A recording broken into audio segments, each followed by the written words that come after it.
Okay. Well, first I wanted to open up. Thank you guys for giving me the time and the energy to hear me. I wanted to actually open you guys up to the Word really quickly, just so we can just have our ears be permeated with the Word and dispel any sort of negative or melandering spirits that we may have around here. So, if you guys can please open up to Acts chapter 26. And we're going to read Acts chapter 26 from verses 4 all the way to 23. And it's the testimony of Paul. And his testimony before the king. I think it's, I'm not sure, but he speaks to Agrippa.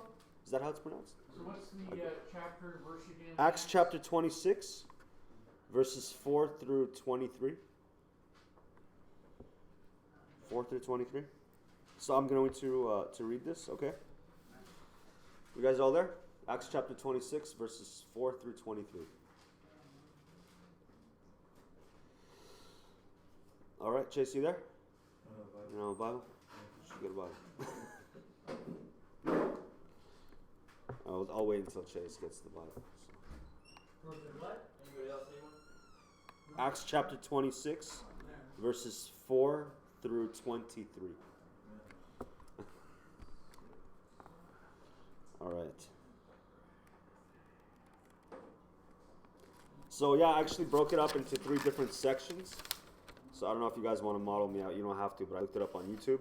So the first section is going to be like the life before my conversion to Christ, and then it's going to be my conversion, and then the life after my conversion. But the bulk of the testimony is going to be is my conversion process. So it's not so much as my past, but it focuses more on my conversion, you know, because that's the most important. How I got saved, because that's the most important part, right, Steve? Let's wait until Chase gets here.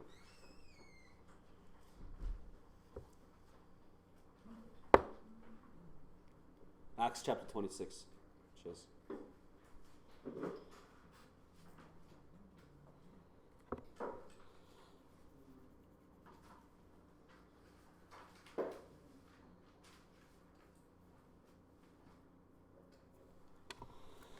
All right.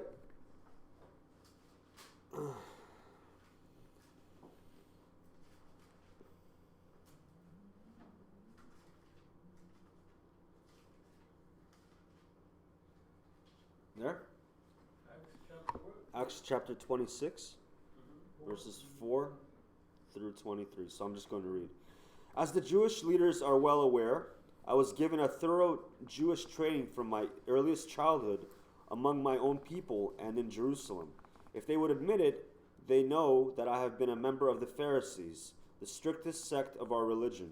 Now I am on trial because of my hope in the fulfillment of God's promise made to our ancestors.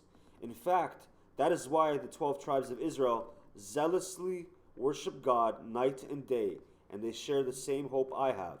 Yet, Your Majesty, they accuse me for having this hope. Why does it seem incredible to any of you that God can raise the dead?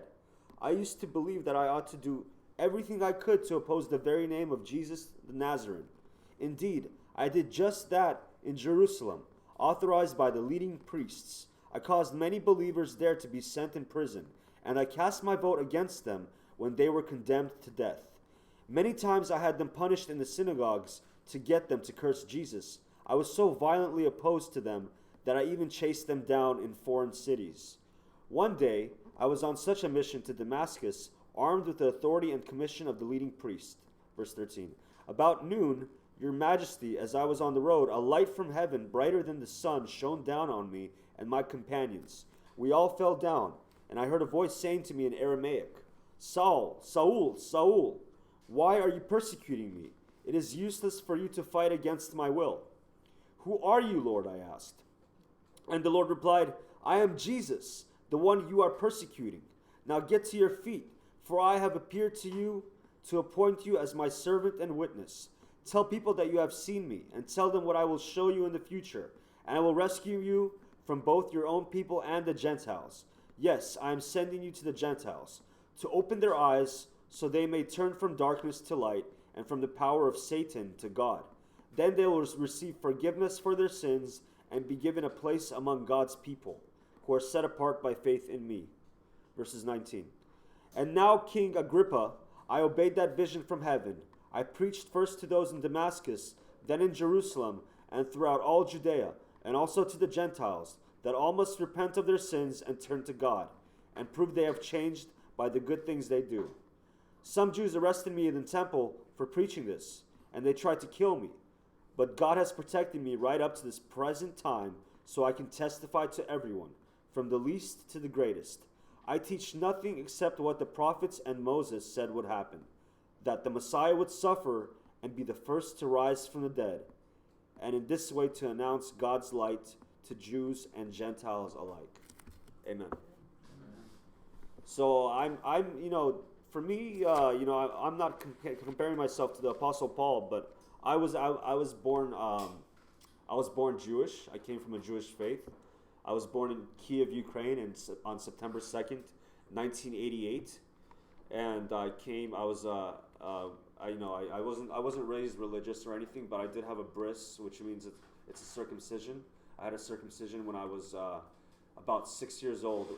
In the Soviet Union, the Jews were very heavily persecuted, so you weren't able to get circumcised or celebrate the Passover or any of the holidays without. You had to do everything in secret because communism was the religion of the time. So I had to wait until I got to America to get circumcised. So I was 6 years old, which is very unusual for somebody to get circumcised. I actually remember getting circumcised, believe it or not. That's not really a pleasant memory, but it's something that I have. I came here. I'm the oldest son of six. I'm the oldest son of six kids. There's 3 boys and 3 girls in my family. None of them identify themselves. None of my siblings identify themselves with any religion or anything like that. They're either secular or I actually talked to my sister. She's Buddhist, and she's a practicing Buddhist, and some other sisters, they have some degree of spirituality, but there's no theism, there's no deity, there's no specific, But for me personally, I've always believed in God. I've never ever thought that there was no God, because to me, it's like that verse. It says, nature speaks of His grandeur and glory. So for me, just looking at nature and seeing the mountains and seeing the people and just knowing that we're on planet Earth and looking at the stars in the sky, I just knew that there's something that created everything. There's no way that everything just came out of nothing. It just didn't make sense in my mind. And so I grew up going to the synagogue or the temple. If you guys don't know what a synagogue is, it's a place of worship for the Jews. So I went to the temple for the high holidays, for Yom Kippur, which is the Day of Atonement, for Rosh Hashanah, for all the Jewish holidays. But so I was very culturally, very linked. I was very attached to my heritage. I really loved I loved the Jewish heritage because my dad taught me that it was very rich. It had there was a lot of history involved in it. There was a lot of struggle. There was a lot of anti-Semitism. My dad always told me that him growing up in the Soviet Union, he always was reminded that he was a Jew.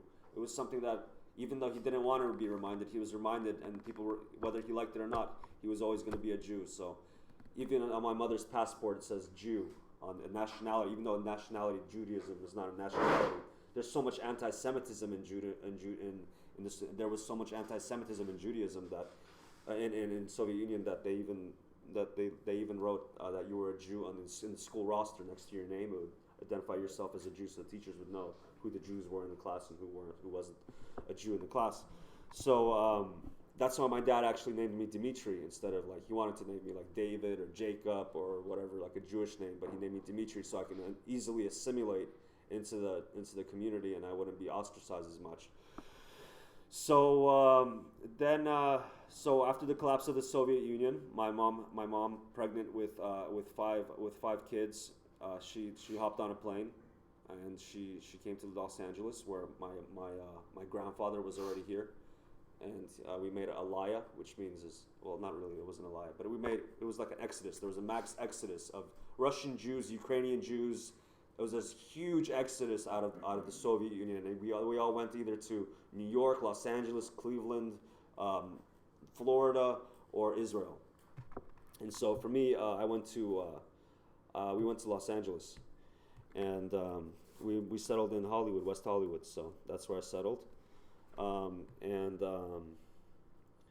so I grew up kind of, going, like I said, a high holiday Jew, and had a huge, like, I was proud to be Jewish. I was proud. And I could say the word proud because before I was using that word proud, but I was happy that I was able to live in a country in America. I was always grateful to live in America because I knew that in America I didn't have to hide the fact that I was Jewish. It was something I can there's other people, believers, congregations we can go, and so I identified with a sect in Judaism called the Chabad Lubavitch sect, which is a sect in Judaism that is well, I don't know if I should get into all of this, but anyways. So I'll just fast forward a little bit. So I went to school, grew up, and I went to Santa Monica High. I got like okay grades, but not good enough to get into any good college. So I went to a community college right after. I did really well in school. If I applied myself, I was always like a bookworm, like somebody that really, I loved studying. I loved learning new things. That was like my thing. And I finished all my classes really early. I finished super fast. I finished everything within like 3 semesters. I finished like 60 units, which was crazy. Like nobody does that.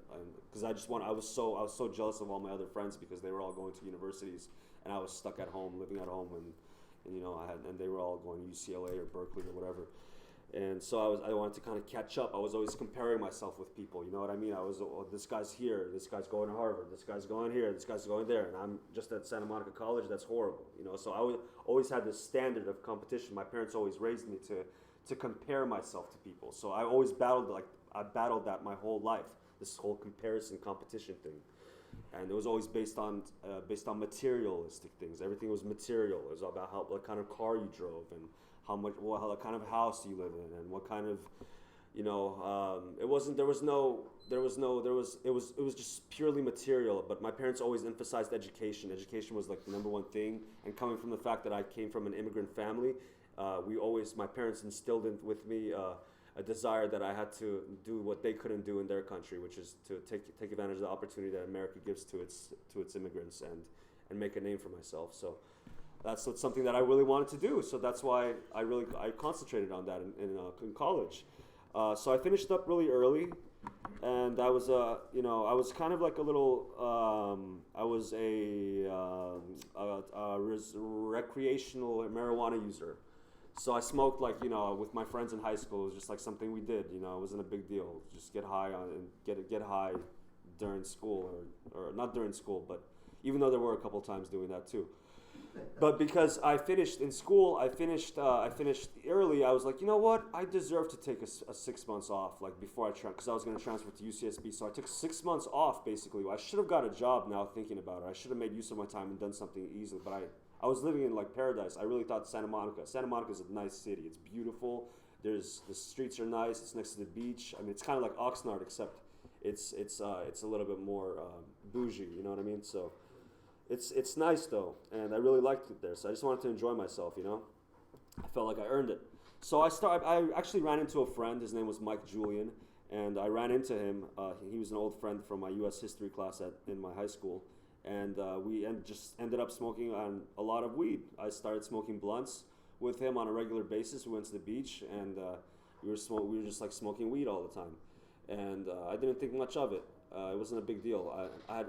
How I was buying this, I actually had a scholarship. I got some scholarship money, so I was being a stupid 19-year-old and using the money that the government gave me for books and school and savings and laptops and education. Instead, I was using that money for drugs. So that was a huge mistake, and I knew I was making a mistake, but I just that was just the choice that I made at the time, and. Then the weed got a little bit boring, so I started to experiment with other things. So there was one time where they had some LSD, and I asked if I can try some, and I tried the LSD. I liked the LSD. I liked the hallucinogenic effects. I can see things. It was like this weird little head twist that I liked. So all of a sudden I got stuck into hallucinogens, and so for 3 or 4 months I was doing mushrooms, I was doing LSD, I was doing a lot of marijuana, and then I started even drinking beer. I started drinking 40s.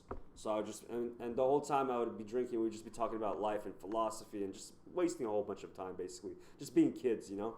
But enjoying life, just getting high. And there was, it looked such an innocent activity in Santa Monica because it was such a nice area. It's like, if I was living in like, you know, South Central LA, I probably wouldn't have had the same experience. But it looked like such an innocent experience back then because I didn't see myself as a drug addict. I just saw myself as a student that was using drugs recreationally. It wasn't a big deal.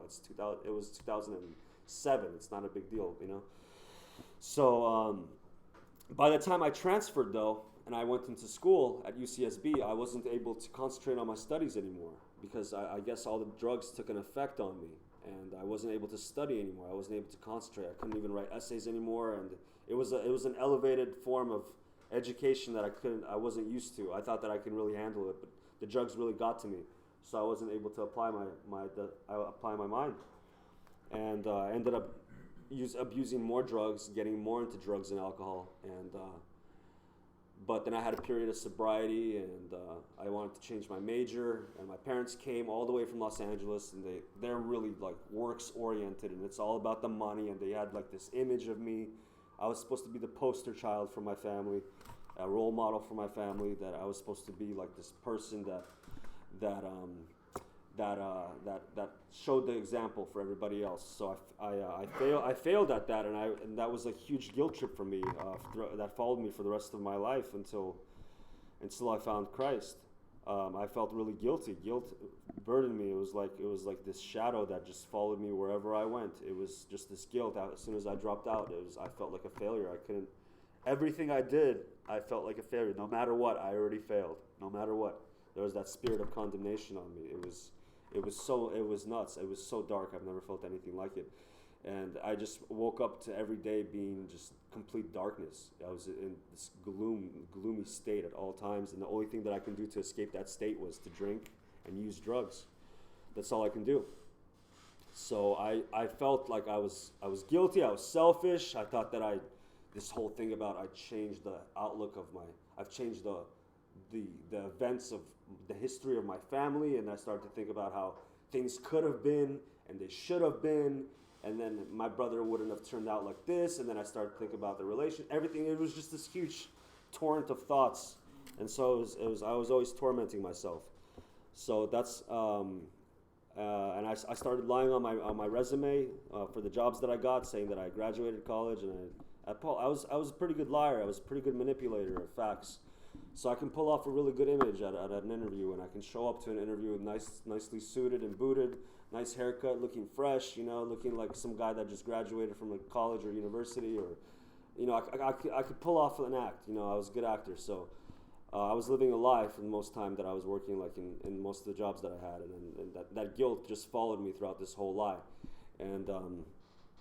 The reason why I mention this is because I was just living in this fake image. Everything was just fake. There was no genuine. There was no simplicity. Everything was just fake. It was built. I was living in the world system. I was trapped by the world system. Everything was about the world, and the world just shaped my ideals, goals, values. Everything was about the world.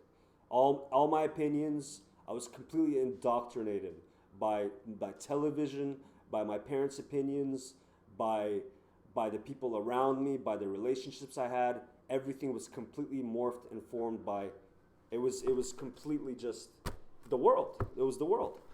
And I know I wasn't the only one suffering through this. So I tried AA, I tried everything, but I just could not get sober for the life of me. I couldn't get sober, I couldn't hold down a job, I just couldn't do it. I went to endless meetings, I had periods of sobriety, 6 months here, 3 months here, 9 months there, but nothing stuck. And so I finally I had enough, and I didn't know Jesus at the time, so this is where it gets really interesting. So I checked into, I didn't have any money for rehab, and so the only rehabs that were available, thank Jesus, you know what I mean? The only rehabs that are free to the public in America are Christ-based, faith-based. It's really amazing, actually. So I found the Salvation Army in Long Beach, which take you in. All you need is a social security card and a green and an ID and like pass a drug test. So I got into the Salvation Army at Long Beach in 2014, and that's when I was first introduced to Christ. That's when I first started going to chapel. On Sundays we went to chapel, and that's when I first started to read the New Testament and the Old Testament, and I was still holding on to my Jewish roots. So I was that kind of guy where I was like, you know what, I'm gonna respect other people's values. So I'm gonna come in and I will pray in the name of Jesus. I will tell them, that. But when I talked to the chaplain there, he asked me about my religious views. I told him that I was Jewish, and that wasn't going to change no matter what. That I'm Jewish and Jesus is not the Messiah. That's how I felt at that time.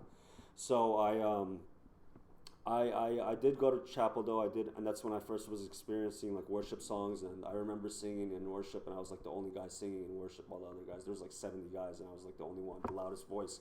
Even though I wasn't like a believer, but I still liked singing. I liked worshiping the Lord. I still believed that there was a God. I still believed that the God of Abraham, Jacob, and Isaac was still the God that the Christians and the Jews say they all shared the same God. So I just didn't believe in the Messiah. I didn't believe in Jesus.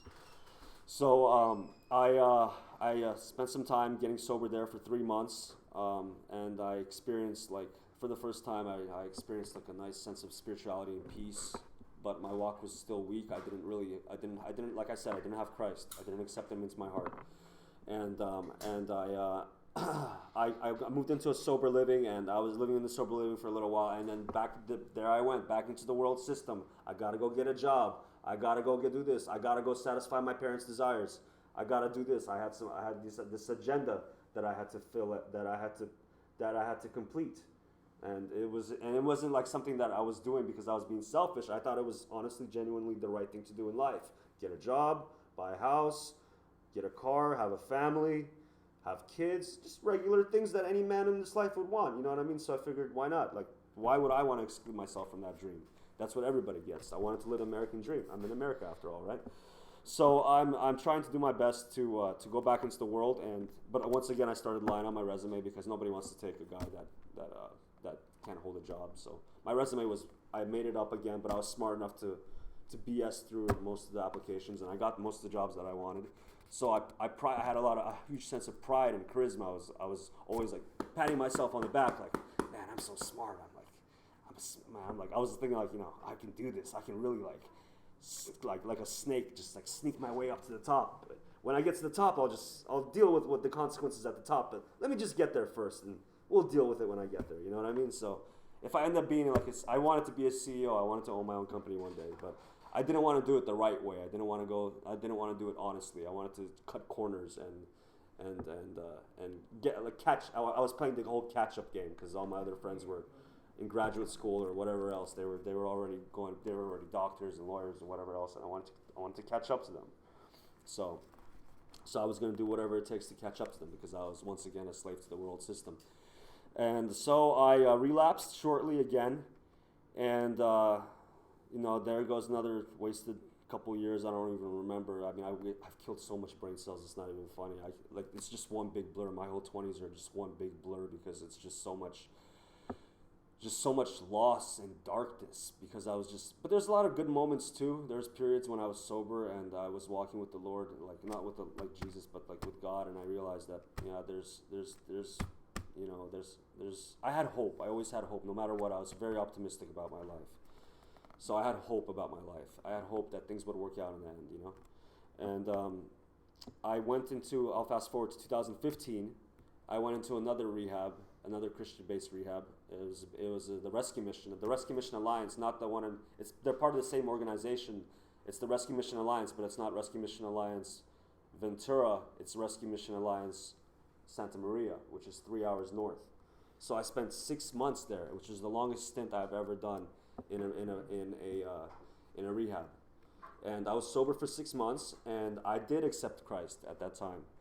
And there was a lot of moments of breakthrough and sincere prayer. I even fasted one time for 6 days, no eating or drinking any. I drank a lot of water, but I fasted for 6 days because I was trying to purify myself. I still believed in the whole works system. I still believed that I was a Jew at heart, and I connected to the New Testament, but there was still I felt like there was this veil.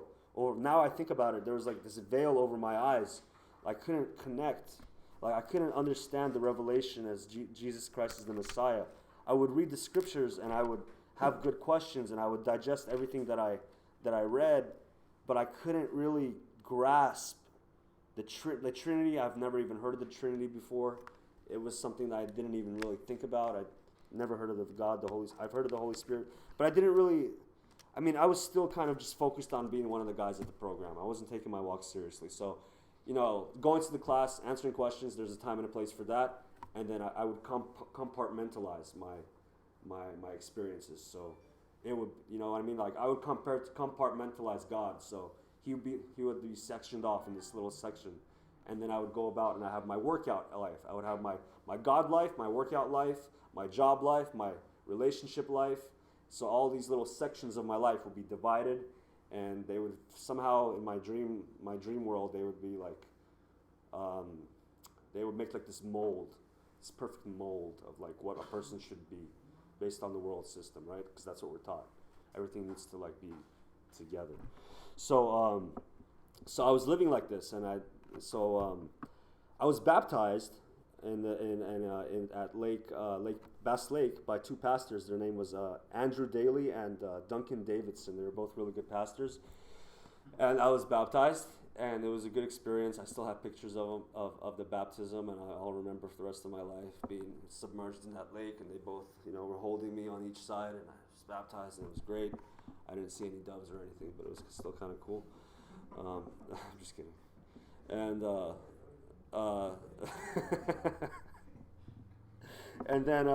so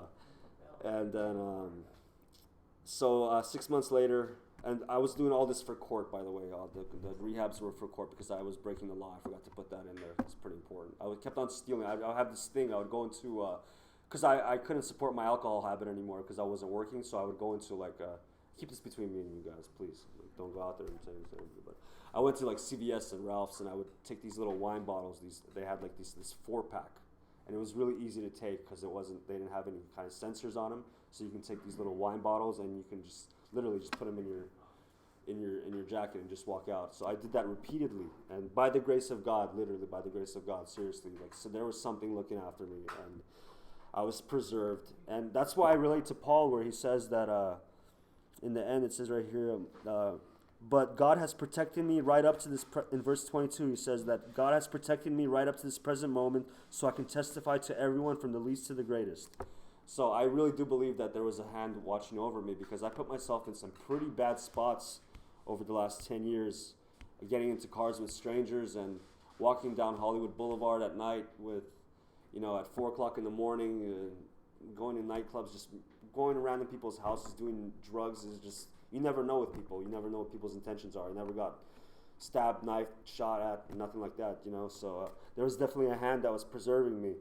That was God, he really was helping me, and he was watching after me, making sure that I go through all of this. But I learned at the end that, there was a process that I was going through. He was preserving me. And so anyways, I was baptized, and I satisfied the court requirements. I got caught up by the law, but I was given a lot of grace with the law as well. I remember one 4th of July, I got caught with, what happened? There was I don't even remember, some felonies. They were trying to charge me with 6 felonies for going into a store and stealing some bottles of wine. What I did is I got some champagne. I was this big, champagne was my thing for some reason. I don't know why. So I take huge bottles of champagne. One time I got caught taking a champagne bottle in Hermosa Beach, and if you come into a store without the intention to buy, and you don't have a wallet on you or any kind of money on you, then it's not considered a theft. It's considered a burglary. So I was charged with felony burglary or something like that, and commercial burglary, right? So I was charged with commercial burglary, and I had 6 felonies, and this was the 4th of July. So I'm sitting in that cell, and I'm like, oh, I'm going to jail. This is it. I'm going to jail for the next year. I know it. This is it. But I was kind of I was really but I was ready to face it. And I remember taking out the Bible, and then at 4th of July, they separated me because I was charged with a felony, and there was a lot of guys coming in with drunken publics because it was at the beach. So they separated me and they put me in the felon tank. So I had the whole tank to myself, and I remember bringing out the Bible, and I opened up to Psalms. Psalms was my favorite book because I just loved reading Psalms. King David was really cool. So I opened it up to Psalms, and I started reading Psalms out loud, and just crying out to the Lord, like, please help me, help me, help me. I won't do it again. And that old I won't do it again syndrome thing going on, you know what I mean? And everybody goes through that, I know it. And so I said, Lord, please just help me, something, make a miracle happen, anything, like, I won't do it again, I won't do it again, I won't do it again. And lo and behold, they released me because they needed space instead of the felon tank, they needed space to free up that tank because they kept on getting drunk in Publix, and they needed that space, so they just released me on an OR. So because I was released on an OR, I was like, I knew the smart thing to do was, like, I couldn't afford a lawyer, I'm going into a program. Best thing I could do, get into a program, so by the time I go up to that judge and he's going to sentence me to whatever, at least I can tell him I'm in a program, because when you tell him you're in a program, they usually keep you in that program. They won't take you out of the program and put you in jail. So that was like a card that I kept playing over the next couple years. I knew that if I was just in a program, then I would be able to avoid jail time. So so that was 2015, and then I don't remember how I got here. Oh, my parents! I forgot. My parents were suffering the whole time. I know they were deeply just disappointed, like just really sad, disappointed. But the whole time they just kept on giving me this love. They were just really the epitome. I'm not going to say it was but it really was. I felt like it was agape love, because no matter what, they always were there for me. They were always there for me. They always supported me because they knew they saw me grow up, and they knew I had a good heart. I don't know what it was, but they always supported me. So they backed me up, and they kept on giving me chances upon chances upon chances. Now that I look back at it, my dad told me, he's like, you know what? I should have never helped you out. I should have let you learn the hard way. You would have saved a lot of years and time if I just didn't bail you out, and you just would have stuck yourself. You know, if I let you spend that year in jail, you probably wouldn't have ended up the same way. But God has a plan, anyways, right? So God is the ultimate perfecter, editor, author of our faith, and He just has this perfect plan how everything just works out so beautifully, and it's just so amazing to just see the magic happen the way it works. You can't escape your fate, you know. It's inevitable what happens. So, and I'm learning that now. So my parents were there for me, and I remember my mom was just like, you know what, this is it. Like I was in the mental hospital. I was over here in Vista Del Mar before the fires, and there was a social worker, and she told me about C Street, and I was like, okay, I've never heard of C Street before, and she said there's a pastor named Pastor Carlos Monroy. And she was like, you know, if you want to, I can call him and we can interview and see if you want to go into this program. I was like, well, why not? I literally had no options. So I was like, my mom didn't even want to deal with me. She was living, I think, alone at the time. There was no space for me in her house. My dad didn't want any part to do with me at all. I was always drinking at the house if he left me alone in the house. So I had no choice. So I called the pastor, and I think we talked for about half an hour or something, and he told me about the program, and he said that he would let me in, and I came here on the steps of 619 West 1st Street, and I came in, and it was I got dropped off by the van. I didn't know what I was getting myself into. So I came in here, and Steve was actually here at that time. He was the leader here, and I think Joe was here, and Gilbert was still here, and I don't know if Gilbert was here. Yeah, I've been here for 3 years. Yeah, so it was like 2016 or 17. So this is the conversion part. This is where it gets kind of interesting. And do you remember Ray? Yeah. The tall old guy. Oh yeah, Ray. He was believe it or not, he was a Jehovah's Witness. Yeah, that's what really shines bright in my mind was that me and him connected really well, because he respected me, I respected him. We didn't get the whole Trinity thing at all. I remember us sitting in class, and he was always attacking the whole Trinity thing, and he backed it up with Scripture. So his argument was he knew his Bible. So for me, it was like, okay, well, it kind of makes sense. Jesus is not God, so I totally sided with him, I remember just sitting in pastor's classes, and I really enjoyed the program for the core of the program I loved. And I remember sitting in the pastor's office, and I told him, "You have a perfect program. You've got a great diet. I love the diet here, the schedule here, everything's the whole structure. It's great. It's perfect. Like, this is great. I can see myself be here for a while." And you're like, "Yeah, it sounds good." And I even talked to you about the diet, and I said, "I can help you out with the diet and like make up a menu for the guys and stuff like that." And that didn't really work out. But I remember going to the library. I went to the library. I was just looking for a way. I was still stuck in the world. I just wanted to go back to the world. I wanted to do my thing. I looked at a program as a program. It was just a chronological thing. It was a place for me to just get right for a set amount of time, finish that amount of time, and then go about my business, make my money, get that job, get that car, get that girl. Again, with that whole work system, I got an agenda, I got a plan. It's not God's plan, it's my plan, you know what I mean? God's in it, but you know, it's up to me ultimately to do what I want to do. So Ray Munyon. Ray Munyon. Yeah, Ray Munyon. He got his ID here. Oh wow, yeah. So he was really cool. I really liked Ray. He was a Bethelite. I liked him though. He was cool. He had a good heart. But he was on the streets for a while. No, he was one of those Jehovah's Witnesses kind of up there. He even went to the print shop and printed out some tracts and then he passed out for people and stuff like that. So I connected with him. We got along famously, and it was cool. And so I called up. So what happened? Anyways, I found the rehab, or not, the sober living up the street right here. I forgot what it's called already, but they changed it. Freedom House. And I moved in there, and but I had like this sense of like peace, and I didn't know what it was. But now I think back at it, I know it was God. I know it was God just giving me that peace. I finally had that peace that came with sobriety, you know.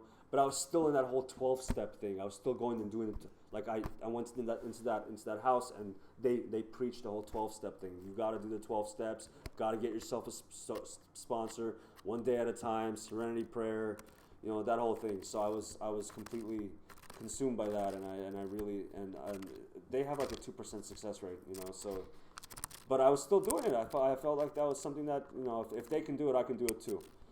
So.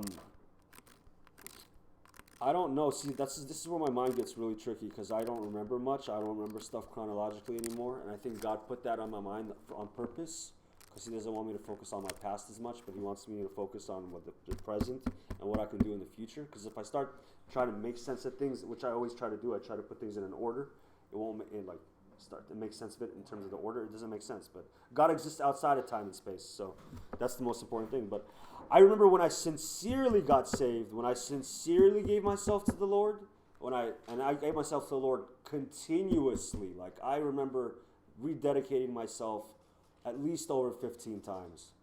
One time I even went to a church in Santa Maria, and there was a time in the service where there was a time for somebody to come up and give themselves to Christ, and I was surprised that nobody was going up. I was like, there's no way nobody's going to go up and like do this right now, really?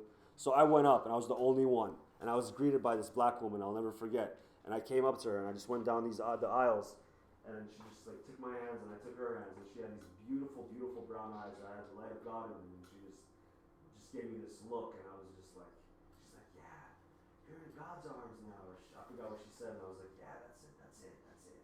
You know, and I just felt so good. And so I had the heart for it, and I know that God saw that I had the heart for it, you know. So there was still that veil. I had a lot of strongholds. And I really believe that now I think about it, there's a generational curse. There was a lot of generational curses in my family that went down. And I don't know if you guys believe in that, or you may not, or you may do, but I do.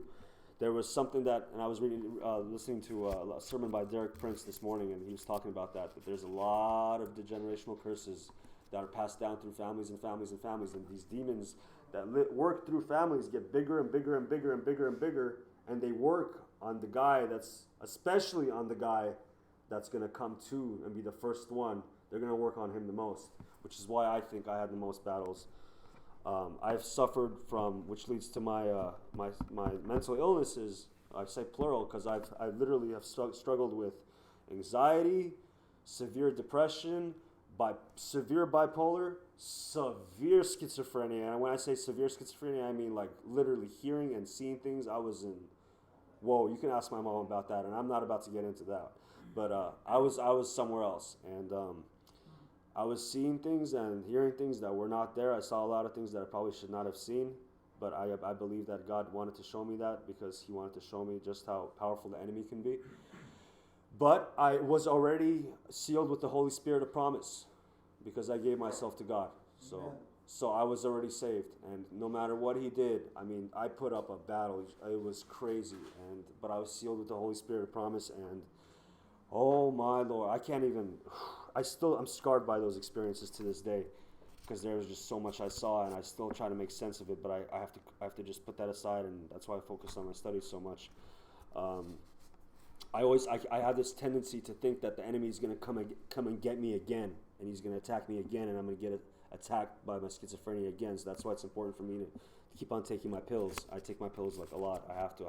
No matter what, I will take more if I have to because I'm scared of that happening again. But anyways, so I've suffered from schizophrenia, bipolar, anxiety, depression. I mean, these are all from the devil. I really believe that the enemy uses mental illness to attack the mind of a believer. So I was attacked pretty heavily, and I remember I was restrained by deputies, 17 deputies, 17 sheriffs, 16, 17, 18, I don't even know how much. It was above 10. I was escorted to court by like 10 sheriffs from a private petty wagon. My mom told me this. I don't remember any of this. And the whole time I was screaming, I'm Jesus Christ, I'm Jesus Christ. Like, it doesn't make any sense. But the fact that I was screaming out, and this is something I can only share with you guys because I know you as, you're like my family, you're my brothers. So I would never share this to unbelievers because they think I was crazy. But I really believe that Jesus was fighting my battle right there. He was fighting my battle, and I was proclaiming his name with my mouth because that's how strong that enemy was against me. He really wanted me. He wanted me dead. Like, he wanted me incognito. He wanted me out, like gone. So, but I was sealed, like I said, with the Holy Spirit and the whole Trinity thing, and so I was restrained, and my mom still thinks like the fact that I want to be like ultimately I'm sharing this with you guys. I want to do what pastor does. I want to be a pastor as well. That's why I study so much. You know, they say man plans and God laughs, but ultimately I do want to be a pastor because I think that's my calling, and I'm not. People have told me that in the past that you have a higher calling, that you should be a pastor. So I take that seriously when I hear things like that. So I believe that I do have a powerful testimony, and I'm still working on shaping it for the average person. But it leads me back to my actual. I want to talk about how I got saved when I really, really sincerely gave myself to the Lord. And this is before I went through severe schizophrenia. I was it's already 7:15. Wow. Okay, so I was saved by two Russian girls. Their names were Svetlana and Anna. And they were devout Christians. I mean, these women prayed all night. They've told me that they prayed throughout the early mornings of the night. Like, they would pray all night. And I know they were really devout Christians, and they wanted to help me with my alcoholism. So I remember before they dropped me off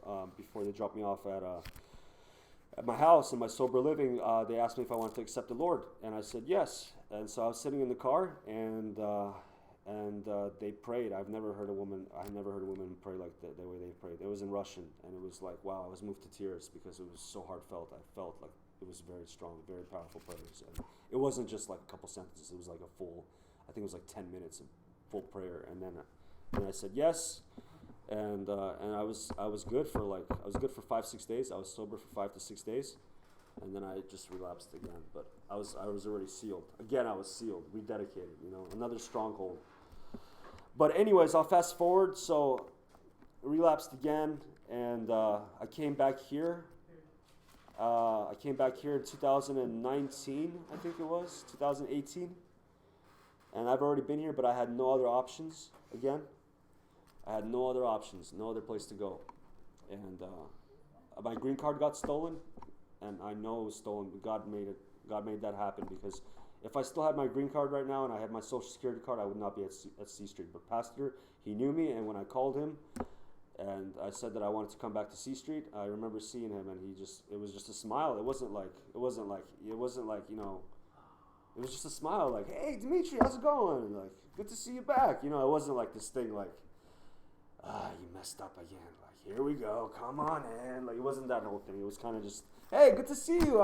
I'm happy, because I think he knew. I think you knew that maybe you knew I was gonna come back. I don't know, but I think he believed in me from that point. So, so I came back into the house, and I was studying, but I still was holding on to this thing that Jesus Christ was not Messiah, that he was not God. I never really believed that. So, but I was still studying, and I spent time here, and I spent a lot of time here, and I really didn't come to realize that full realization that he was God in the flesh until probably January of this year. This year was when it hit me like hardcore. I was like, whoa. That's when it was like completely changed everything.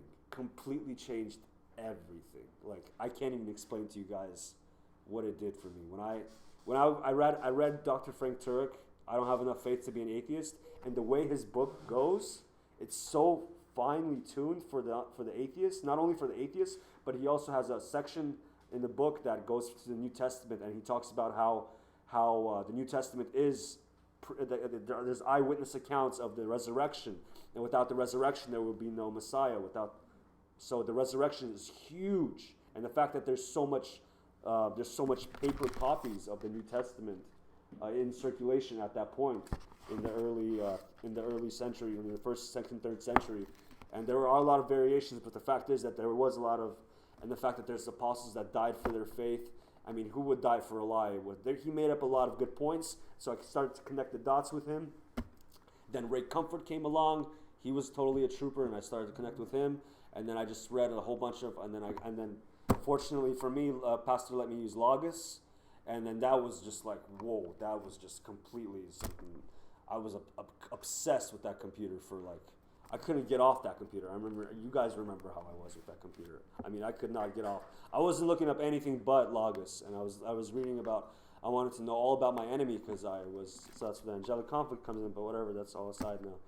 I was really wanted to know more about, the enemy, and so I read about Satan and just how powerful he really is, and so you should never really underestimate me, but we have victory in Christ Jesus. That's the most important thing. So that's the most important thing, and that no matter how much he stopped bothering me at this point, and today was the day, and he knows that as soon as I was going to come up here, it's over, buddy. You know what I mean? Like, you're gone. Like, it's official. You know what I mean? So he's fought tooth and nail for me to not be where I am for me today, but because he knew that once I would, I don't know if he knows, I don't know if he can know the future, but only God knows the future, and God knew that when I would finally come to Christ, he knew that I would give everything to him. And when I say everything, I mean everything. There's not one area in my life, and I talked to the pastor about this, that you can't really fully surrender yourself to God. And I believe that you can't fully surrender yourself to God, because even Jesus had problems with 100% surrender. But let me tell you something, I'm going to try. So, I mean, that's at least I can try, So, I really do try to take every thought captive to the obedience of Christ. That's a Bible verse. I don't know what Bible verse that is, but Philippians 4:13, I can do all things through Christ who strengthens me. That's one of my favorite ones too. Galatians 2:20, I've been crucified with Christ, for it is no longer me that lives, but Christ that lives in me. Greater is he that is in me than he that is of the world. I mean, there's just so many. It just goes on and on and on, And so I made flashcards the other day. I'm stabbing myself with words, with verses now. It's crazy, and I'm glued to this classroom. I'm grateful for this ministry. This ministry has completely changed my life. And when I say completely, I mean completely, like 100%. I talk to all my friends. If there's an opportunity for me to talk about the gospel, I'm going to bring it up. I'm not scared to share my faith, and I will never be scared to share my faith, no matter what. I don't care. I had a relationship with the girl. I'm not going to get into it, but I got engaged to her. I would never have gotten engaged to her had I not known Christ. God brought us together. She died because of leukemia. I believe that she passed. It was her time to pass. God put us together for a reason. She was suffering a lot. That's the reason why I relapsed. But she's with him now. She's in good hands, so I can move on. And but it's a huge spiritual battle. People don't understand. Like, this is serious. This is people's lives at stake right here. Like, and that's why I take my walk very seriously, because I know my family. I don't want my family to go to hell. I don't want my mom and dad to go to hell. I don't want. I mean, it's not not in my control. I have a huge family, and I believe that God has preserved me just so I can be a testament to my family, because I can see myself in the long run. You know, hopefully, God willing, surely goodness and mercy. We sing that song, Psalm 27 by Jonathan Ogden. Surely goodness and mercy shall follow me all the days of my life. And I really believe that, like, please God preserve me. Like, I will do whatever you want me to do. I am your complete servant. Just preserve me just long enough to where I can, like, at least reach my family to the point where they get older and, like, they really understand the vanity of life. Like, they really see, like, guess what? It's not about because that's what I went through. But I went through an accelerated course of life. Like, I learned fast. Like, thank God I learned at 30 that it's not about the money, because I've had the money, I've had the cars, I've had the women, I've had all that. It's not about that. I've experienced that. It's vanity, vanity, vanity. Like, I know exactly what Solomon means by that. It's about Jesus. It's about serving God. You know what I mean? And it's really 100% about serving God. There's no other satisfaction than serving God. It's just this amazing experience where to serve your almighty creator with the very thing that you were created to do, the very thing your lips and mouth and teeth and eyes, everything was created for you to serve the Lord. Books, language was the language, I mean, paper was created, books were created just so we can print the Bible. Not any other book, but the Bible. I firmly believe that. Language was created so we can communicate doctrine to each other. You know what I mean? That's what I believe. And I'm getting into it, and I'm not stopping, and I'm not stopping for nothing. Like, I really am not stopping for no one. I'm going to put the brakes on for people. You know, you have to stay humble throughout this walk. I understand that. And that's what I pray for every day, and I pray for, and you know, you can ask Alice, I pray for the things that people are scared to pray for. I pray for, just give me whatever you think I'm ready for, like patience, give me patience, I'll pray for it. Humility, give me humility, I need humility, I'll pray for it. You know what I mean? I'm not afraid to pray for the things that, I'm not afraid to be tested. I've already been tested by the enemy, so why not be tested by my Maker, you know? That's where, you know, I'm ready to store up my riches in heaven. And when I look at you guys, I don't see a drug addict or an alcoholic or a prisoner or a sinner. I see you guys in your eternal glorified state where you're spending eternity with me. You know what I mean? Like, we're going to spend eternity together. We're going to look back at this time and we're going to laugh, and I truly cherish the fact that we're in a war right now. This is a straight up war, and we're at a very serious time in this war, and I can testify this because of my own testimony and how strong the enemy was trying to get to me. And it's just so sad to see all these people lost by drug addictions, alcoholism, rape, molestation, and just all the travesties of sin, and Satan and his fallen angels just completely just ravaging the human race. And I'm not just gonna just watch that happen, you know.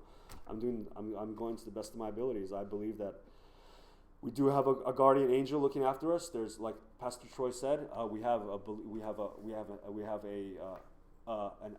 fallen angel assigned to us and an elect angel assigned to us. So I believe that there's a battle, and obviously that the whole time I know my elect angel was watching me, just waiting the whole time, and now he's like yes, I'm ready to help you, Dmitry. You know what I mean? He's like, I'm ready, Dmitry. And the fallen angel is like, oops. He's just kind of like, all right. And I'm like, yeah, you're gonna get it, bud. Don't worry. You just watch what happens now. So it's just fun. It's not a game. It's not funny. I take my salvation very seriously, because when we and I cried for those Mormons that come in. They're 20 years old and they're getting indoctrinated by something fake, and it's sad to see, you know, young minds being molded, and we're living in such a lost generation that it's just so sad to see how easy it is to really slip up and go the wrong way, because everybody's searching for the truth. There is this spiritual upheaval that you can feel. It's like a volcano that's erupting nowadays, and there's just so many different things that you can pick. It's hard to know the one true path, but fortunately for me and Pastor Carlos in this ministry, this is definitely the right thing. Like, this is the real deal. This is for real. This is for real. and I'm just blessed. Like, if you ask me to win the lottery or to be here, honestly, I'm not even kidding. I would pick here. Like, I don't need the lottery because that's up there already. I already won that. I won the lottery. Hey, I won the lottery. Hallelujah. I didn't even win it. It wasn't me. He won it. Yes. You know what I mean? It had nothing to do with me. He was the one that won everything. All the glory to him. And it's just and I just got to stay humble, and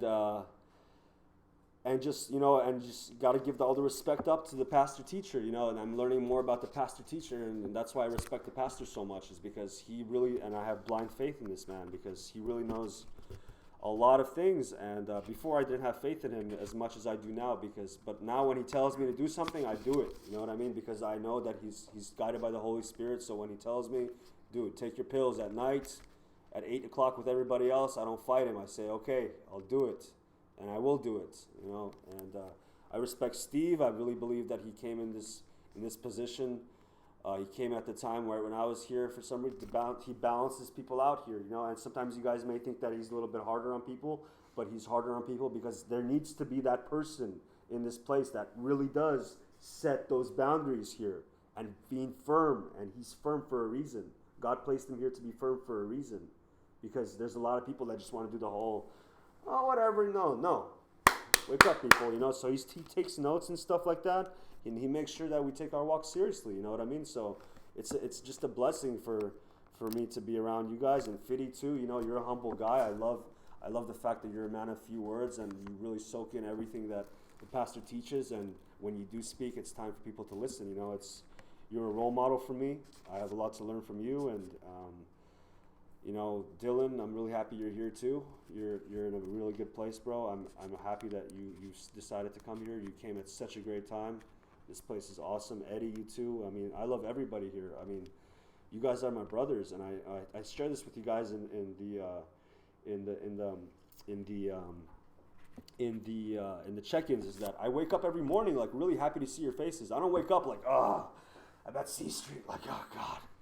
All right, let's go eat breakfast, you know what I mean? Like, no, I'm not like that. I literally wake up like, yes, I'm so happy. Like, we're going to go do a devotion right now. We're going to get into Psalms. We're going to learn about King David. I get to do my Proverbs. I'm like writing my Proverbs all extra careful, like super slow and stuff like that. I don't do it in advance anymore.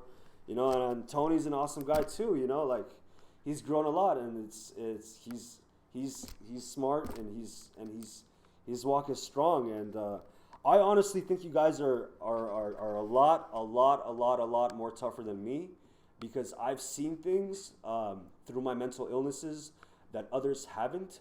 So when I see other people walk by blind faith and just knowing that there is an enemy, because I've seen things that are like, it's just really weird. I don't even want to talk about it, but I had some spiritual experiences, you know what I mean? Like, some of you guys really haven't just led a secular life, or not, I wouldn't say secular, excuse me, but you haven't dabbled with the hallucinogens and stuff like that. So for you guys, it's really about the word, like, in what you see, and you haven't gone off in that abyss of just nothingness and schizophrenia and bipolarism. You guys are fortunate, and you guys really are, your walk is a lot stronger than mine. So I am completely humbled by you guys, and I mean that. Like, I don't think that I'm better than any of you at all. I really do. Because it says in the Bible, it says God opposes the proud, but gives grace to the humble. So, and that's where I don't want to end up like, and I don't know what the Lord has planned for my life, but I don't want to end up in a position where He gives me some blessings, and then I start ending up like, for instance, like King David or Solomon. He ends up sleeping with, like, I don't want to be corrupted. I want my walk to stay humble and contrite, and I want it to be consistent. So that's why I'm taking it super slow, day by day. I'm just learning as much as I can, but I'm taking it all in God's time. Not my time, but God's time. So the worldly system that I had before, where I wanted to go get a job, get a car, all that stuff, I'm over that. It's all up to God. Like, I'm so happy that I'm finally freed from that, because Christ is my Lord and Savior. He's my decision maker. I come to Him in prayer for all of my needs and supplications and all of my questions. He is the ultimate teacher. He is the ultimate counselor. He's the ultimate physician, psychologist, everything. And you can come to him at any time you want. All you got to do is pray. All you got to do is pray and just quiet your mind and just pray. And that's amazing to have that connection, that we are privileged, we really are privileged to have that a lot of people don't have that in this life, and they're confused and they're lost, and they're like the pastor says, there's people out there right now that are fighting over, because a guy's cheating on his wife, or it's sad, and then the kids are like, I've gone through that. They're lost, they're confused, but we found the way. So we have to hold true to ourselves, and we have to hold fast to God. It's like Fiddy says, we're in His grip. We're in His grip. So you have to be in His, hide yourself in the shelter of His wing. You know what I mean? Just put yourself under His care, and just hide yourself in His. And you don't have to hide, but you know what I mean.